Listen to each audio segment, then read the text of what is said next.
Arjun?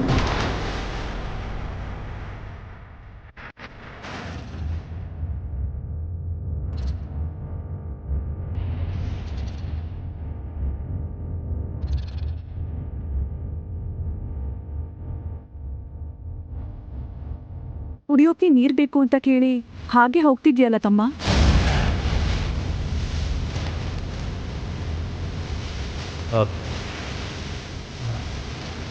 I'm sorry.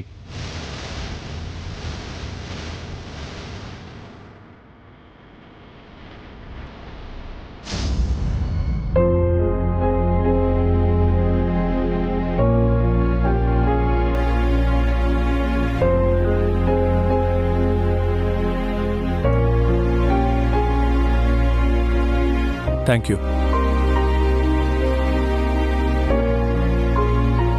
ನೀನು ನನ್ನ ಅಕ್ಕ ಅಂತ ಕರೆದಿದ್ದು ನನಗೆ ತುಂಬಾ ಸಂತೋಷ ಆಗ್ತಿದೆ. ನಂಗೆ ನಿಜವಾಗ್ಲೂ ನಿಂತರ ತಮ್ಮ ಇದ್ದಿದ್ರೆ ನಿಂತರಾನೇ ಎಲ್ಲರಿಗೂ ಸಹಾಯ ಮಾಡ್ತಿದ್ನೇನೆ. ನಾನೇನ್ ಮಾಡ್ದೆ? ನಿನ್ನೆ ಮೊನ್ನೆವರೆಗೂ ನನ್ ಗಂಡ ಇಲ್ಲ ಅಂತಾನೆ ಎಲ್ರೂ ಅನ್ಕೊಂಡಿದ್ರು. ಆದ್ರೆ ನಮ್ ಭೈರವಿ ನನ್ ಗಂಡ ಬದುಕಿ ಇದ್ದಾನೆ ಅನ್ನೋ ನಂಬಿಕೆ ಹುಟ್ಟಿಸಿದ್ಲು.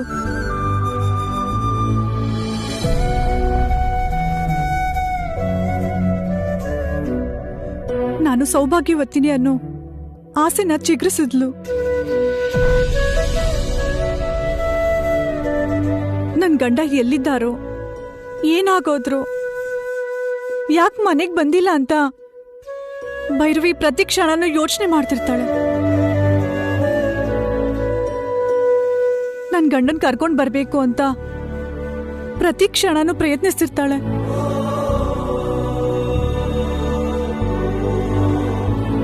ನಮ್ ಭೈರವಿ ಮಾಡ್ತಿರೋ ಪ್ರಯತ್ನಗಳಿಗೆಲ್ಲ ಎಲ್ಲ ತರಹನೂ ಸಹಾಯ ಮಾಡ್ತಿದ್ಯಾ, ಸಹಕರಿಸ್ತಿದ್ಯಾ. ಈ ಅಕ್ಕನ ಅರ್ಶನ ಕುಂಕುಮದ ಬಗ್ಗೆ ಯೋಚಿಸಿ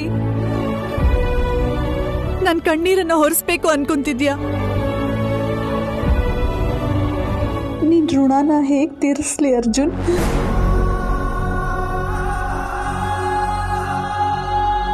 ಅಯ್ಯೋ, ನಾನು ನಿಮ್ಗಿಂತ ಚಿಕ್ಕವನು, ನೀವ್ಯಾಕೆ ನನಗೆ ಕೈ ಮುಗಿತಿದ್ದೀರಾ ಅಕ್ಕ?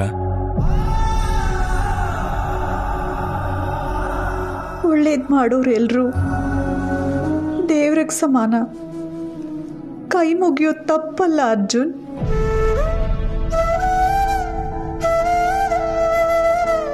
ಮೋಸ ಮಾಡೋ ಮನುಷ್ಯರು ಇರ್ತಾರೆ ಹೊರತು ದೇವ್ರು ಯಾವತ್ತೂ ಮೋಸ ಮಾಡೋದಿಲ್ಲ.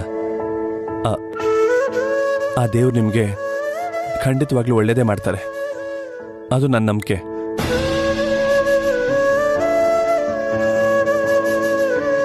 ನಾವೊಬ್ರಿಗೆ ಒಳ್ಳೇದು ಮಾಡಿದ್ರೆ ನಮಗೂ ಒಳ್ಳೇದೇ ಆಗುತ್ತೆ ಅಂತ ನಮ್ಮಮ್ಮ ಯಾವಾಗಲೂ ಹೇಳ್ತಿರ್ತಾರೆ. ನಾನು ಮನುಷ್ಯನೇ ಆಗಿರೋದ್ರಿಂದ ಹಾಗೆ ಆಗಲಿ ಅಂತ ನನ್ನ ಸ್ವಾರ್ಥ ಕೂಡ.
ನನ್ನ ತಂಗಿ ಭೈರವಿ ಅಂದ್ರೆ ನನಗ್ ಪ್ರಾಣ.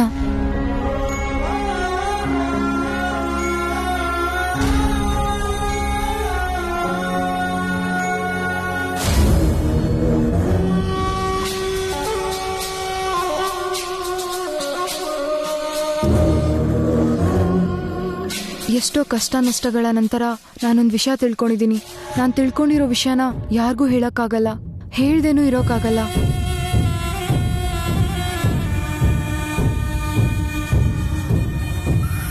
ಇದೊಂದು ಭಯಂಕರವಾದ ಮಾನಸಿಕ ಸಂಘರ್ಷಣ.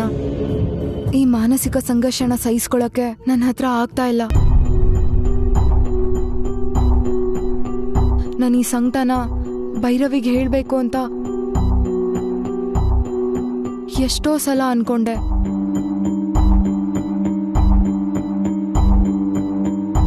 ಆದ್ರೆ ನಾನು ಈ ವಿಷಯನ ನನ್ನ ತಂಗಿಗೆ ಹೇಳಿದ್ರೆ ನಂತರನೇ ಅವಳು ಟೆನ್ಷನ್ ಮಾಡ್ಕೋತಾಳೆ ಅನ್ಸ್ತು.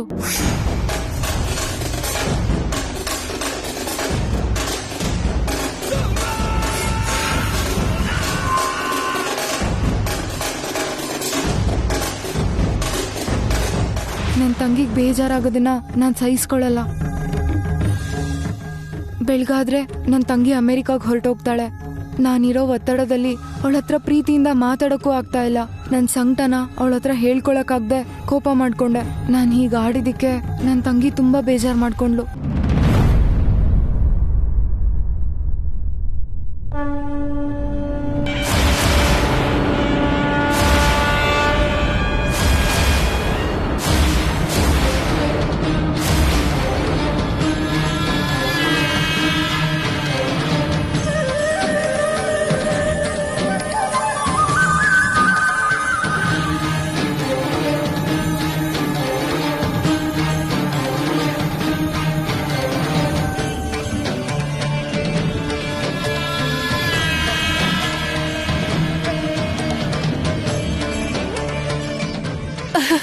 Yes, I got it.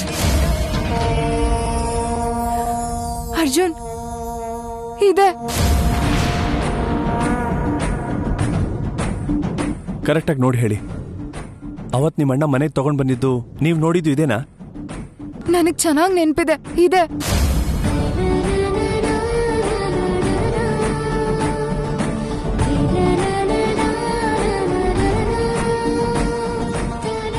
ನಿಮ್ಮ ಅಣ್ಣ ಮನೆಗೆ ತಗೊಂಡ್ಬಂದ ವೇಲಾಯುಧನ ಈ ಡೈರಿಯಲ್ಲಿ ನೋಟ್ ಮಾಡಿದ್ದಾರೆ ಅಂದ್ರೆ ಈ ವೇಲಾಯುಧಕ್ಕೂ ನಿಮ್ಮ ಅಣ್ಣ ಮಿಸ್ ಆಗಿರೋದಕ್ಕೂ ಏನೋ ಸಂಬಂಧ ಇದೆ ಅನ್ಸುತ್ತೆ.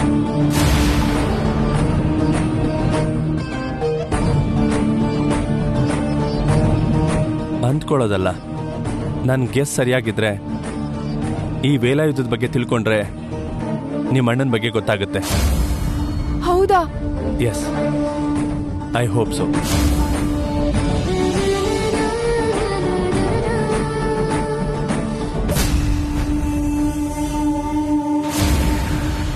ಹೇಳಿ ಅರ್ಚಕರೇ. ವಿಗ್ರಹ ಪ್ರತಿಷ್ಠಾಪನೆನ ಸುಬ್ರಹ್ಮಣ್ಯ ಷಷ್ಠಿ ದಿನ ಮಾಡೋಣ ಅಂತ ಅನ್ಕೊಂಡಿದ್ವಿ. ಒಳ್ಳೇದೇ. ಆದರೆ ನಮ್ಮೆಲ್ಲರಿಗೂ ಒಂದು ಚಿಕ್ಕ ಧರ್ಮ ಸಂದೇಹ ಬಂದಿದೆ. ಆ ವಿಷಯನ ನಿಮ್ಮ ಹತ್ರ ಮಾತಾಡೋಣ ಅಂತ ಬಂದ್ವಿ. ಹೇಳಿ, ಏನಾ ವಿಷಯ? ವಿಗ್ರಹ ಪ್ರತಿಷ್ಠಾಪನೆ ವಿಗ್ರಹ ಉದ್ಭವ ಆದ ಜಾಗದಲ್ಲಿ ಮಾಡಬೇಕಾ, ಅಥವಾ 2 ವರ್ಷದ ಹಿಂದೆ ಸ್ವಯಂ ಉದ್ಭವ ಆಗಿರೋ ವೇಲಾಯುಧದ ಹತ್ರ ಪ್ರತಿಷ್ಠಾಪನೆ ಮಾಡಬೇಕಾ ಅನ್ನೋದೇ ನಮ್ಮ ಸಂದೇಹ.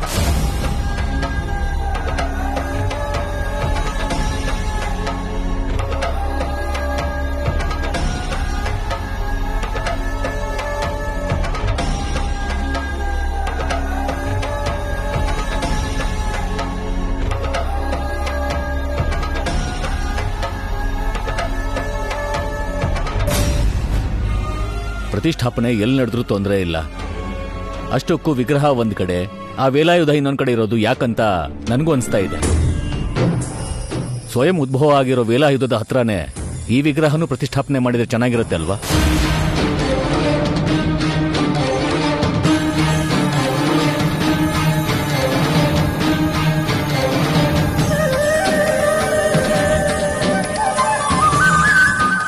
ಎರಡು ವರ್ಷದ ಹಿಂದೆ ಸ್ವಯಂ ಉದ್ಭವ ಆಗಿದೆ ಅಂತ ಹೇಳ್ತಿದ್ದಾರೆ ಅಂದ್ರೆ ಅದು ನೀವು ನಿಮ್ಮ ಮನೇಲಿ ನೋಡಿದ್ದೇ ಆಗಿರ್ಬೋದೇನೋ. ನೀವು ಹೇಳ್ದಾಗೆ ಮಾಡೋಣ. ಬರ್ತೀನಿ. ಹಾಗೆ ಹೊರಟ್ಬಿಟ್ರಲ್ಲ, ಕಾಫಿ ಕುಡ್ಕೊಂಡು ಹೋಗಿ. ಅದೇನು ಬೇಡ. ಅರ್ಚಕರೇ,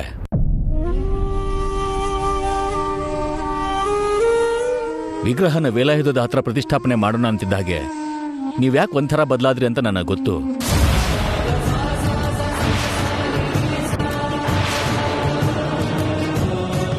2 ವರ್ಷದ ಹಿಂದೆ ಆ ವೇಲಾಯುಧ ಕಾಣಿಸ್ಕೊಂಡ ದಿನಾನೇ ನಮ್ಮ ಮಗನ ಜೊತೆ ನಿಮ್ಮ ಮಗನು ಕಾಣೆ ಆದಂತ ನನಗೆ ಗೊತ್ತು.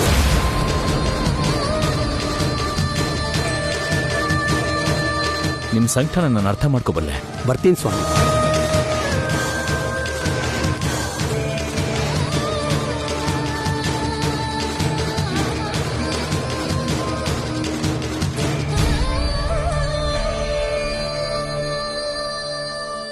ಏನು ಹೇಳ್ಬೇಕು ಬನ್ನಿ.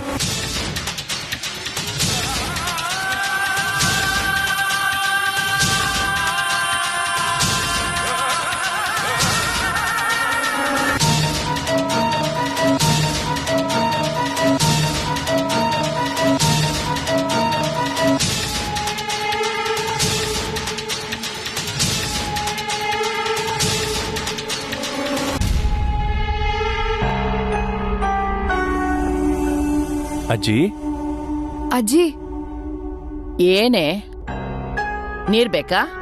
ನಿನಗೂ ಕೊಡ್ಲೇನಪ್ಪ? ಬೇಡ ಅಜ್ಜಿ.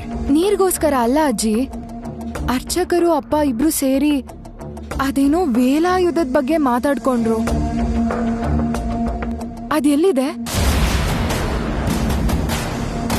ಎಲ್ಲಿ ಅಂದ್ರೇನೆ? ನಮ್ಮೂರಲ್ಲೇ ಇದೆ. ಅದು ಊರಲ್ಲಿ ಎಲ್ಲಿದೆ ಅಜ್ಜಿ? ಯಾವ ಕಡೆ ಇದೆ? ಅದು ಹೇಗಿರುತ್ತೆ ಅಜ್ಜಿ? ಒಂದ್ಸಲ ನೋಡ್ಬೇಕು ಅನಿಸ್ತಿದೆ. ಅಜ್ಜಿ ಒಂದ್ಸರಿ ನಾವು ನೋಡ್ಬೇಕು. ಆ ವೇಲಾಯುಧ ಸ್ವಯಂ ಉದ್ಭವ ಆದ ದಿನಾನೇ ನನ್ ಮೊಮ್ಮಗ ಕಾಣೆಯಾದ. ಒಂದ್ ಕಡೆ ಊರಿಗೆ ಒಳ್ಳೇದಾದ್ರೆ ಇನ್ನೊಂದ್ ಕಡೆ ನಮಗ್ ಕೆಟ್ಕು. ನನ್ ಮೊಮ್ಮಗ ಎಲ್ಲಿದ್ದಾನೋ, ಹೇಗಿದ್ದಾನೋ?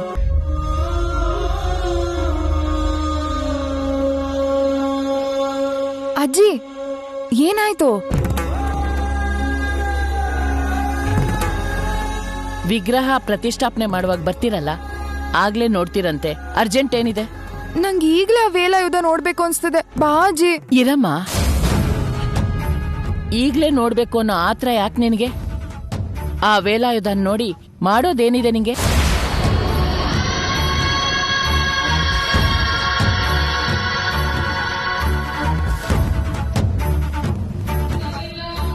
ಅಜ್ಜಿ, ಪ್ರತಿಷ್ಠಾಪನೆ ದಿನಾನೇ ನೋಡ್ತೀವಿ. ಇವಾಗಲೇ ನೋಡ್ಬೇಕು ಅಂತ ಏನಿದೆ? ಅಷ್ಟೇ ಅಲ್ವೇನ್ರಿ? ಆಗ್ಲೇ ನೋಡ್ತೀವಿ ಅಜ್ಜಿ. ಅಷ್ಟೇ ಅಷ್ಟೇ. ಸರಿ, ಅವಾಗ್ಲೇ ನೋಡೋಣ.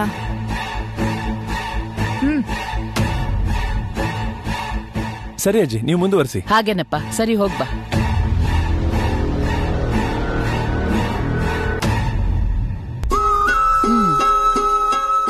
ಮೊನ್ನೆವರೆಗೂ ದೇವ್ರು ಅಂದ್ರೇನೆ ಆಗ್ತಿರ್ಲಿಲ್ಲ.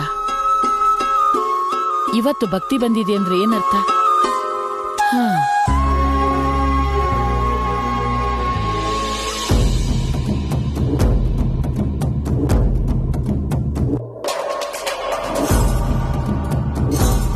ಭೈರವಿ ಅವರೇ, ಆ ವೇಲಾಯುಧದ ಬಗ್ಗೆ ಅಜ್ಜಿ ಹತ್ರ ಕೇಳ್ತಾ ಇದ್ರೆ ಬೇಡ ಅಂತ ಸಿಗ್ನಲ್ ಮಾಡ್ತೀಯಲ್ಲ. ಅಯ್ಯೋ, ಈಗಿಂದೀಗ್ಲೇ ತೋರಿಸಿ ಅಂತ ನಾವು ಫೋರ್ಸ್ ಮಾಡಿದ್ರೆ ನಿಮ್ಮ ಅಜ್ಜಿಗೆ ನಮ್ಮ ಮೇಲೆ ಡೌಟ್ ಬರ್ಬೋದು.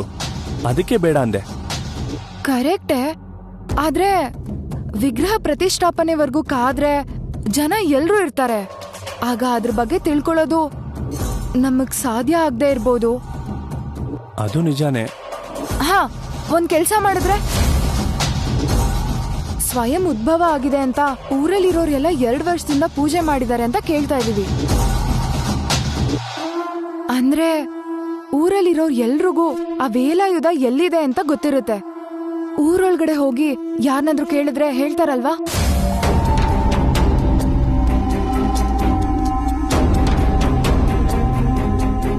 ಏನಾಗಿ ಯೋಚನೆ ಮಾಡ್ತಿದ್ಯಾ?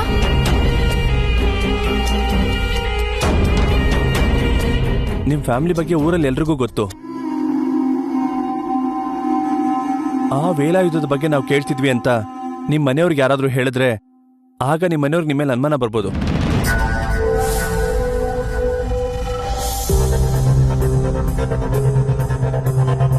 ಅದು ಕೂಡ ಪಾಯಿಂಟೇ, ಆದ್ರೆ ಹೇಗೆ?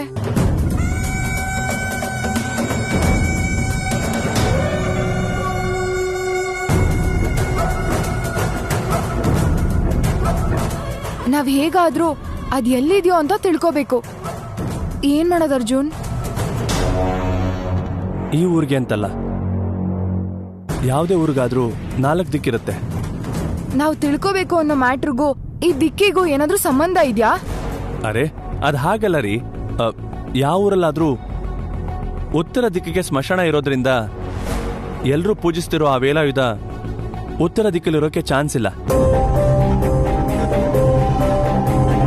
ದಕ್ಷಿಣದ ಕಡೆ ಇರ್ಬೋದು ಅನ್ಕೊಂಡ್ರೆ ಎಲ್ರೂ ದಕ್ಷಿಣದ ಕಡೆ ತಿರುಗಿ ಪೂಜೆ ಮಾಡ್ಬೇಕಾಗತ್ತೆ. ದಕ್ಷಿಣ ದಿಕ್ಕನ್ನ ಯಮಸ್ಥಾನ ಅಂತಾರೆ.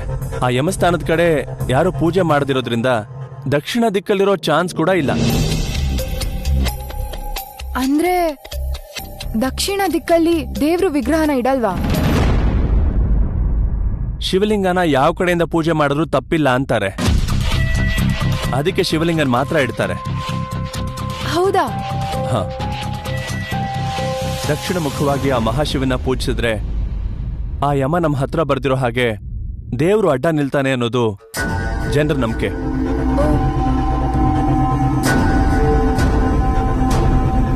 ಪೂರ್ವ ದಿಕ್ಕಲ್ಲಿ ಊರಿನ ಏರಿ ಮೇಲಿಂದ ನಿಮ್ಮ ನಾಗವರೆಗೆ ಬರೋ ದಾರಿ ಇದೆ.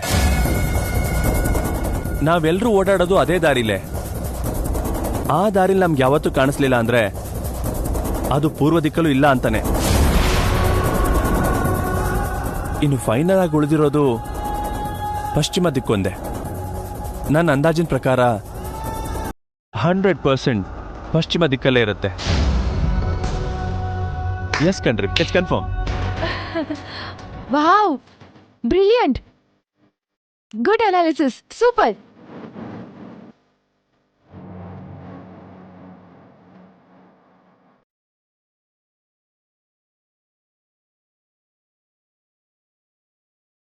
ಏರಿಯಾ ಕನ್ಫರ್ಮ್ ಆಗಿರೋದಿದ್ರೆ ನಾವ್ ಹೋಗ್ ನೋಡಿದ್ರೆ ಖಂಡಿತವಾಗ್ಲೂ ಸಿಗುತ್ತೆ. ಬಾ ಹೋಗೋಣ. Yeah sure, come.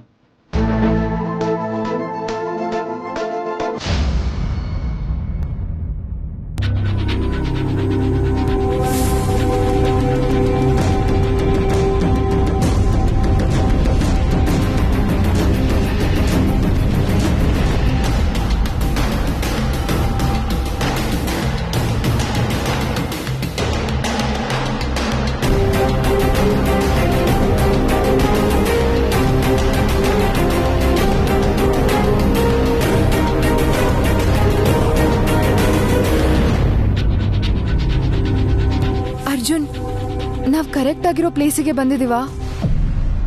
ಇದೇ ಪಶ್ಚಿಮ ದಿಕ್ಕು.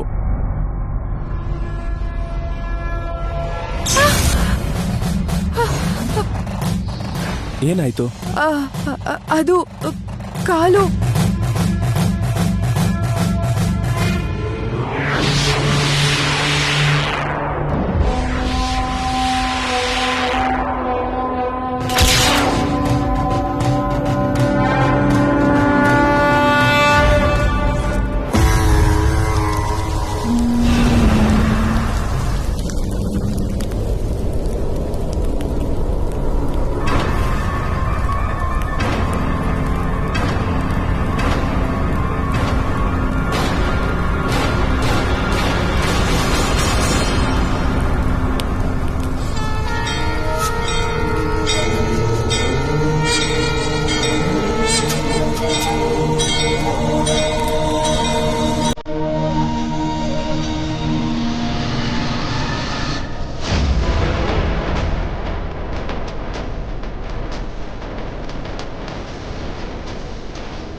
Yes, we got it.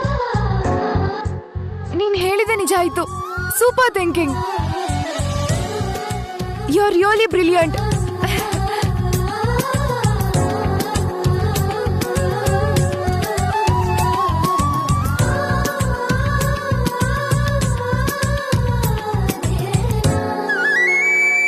Brilliant ನಾನಲ್ಲ, ನಿಮ್ಮಣ್ಣ. ನಿಮ್ಮ ಅಣ್ಣ ಹಾಗೆ ಆಲೋಚನೆ ಮಾಡಿರ್ಬೋದು ಅಂತ ನಾನು ಜಸ್ಟ್ ಗೆಸ್ ಮಾಡಿದೆ ಅಷ್ಟೇ.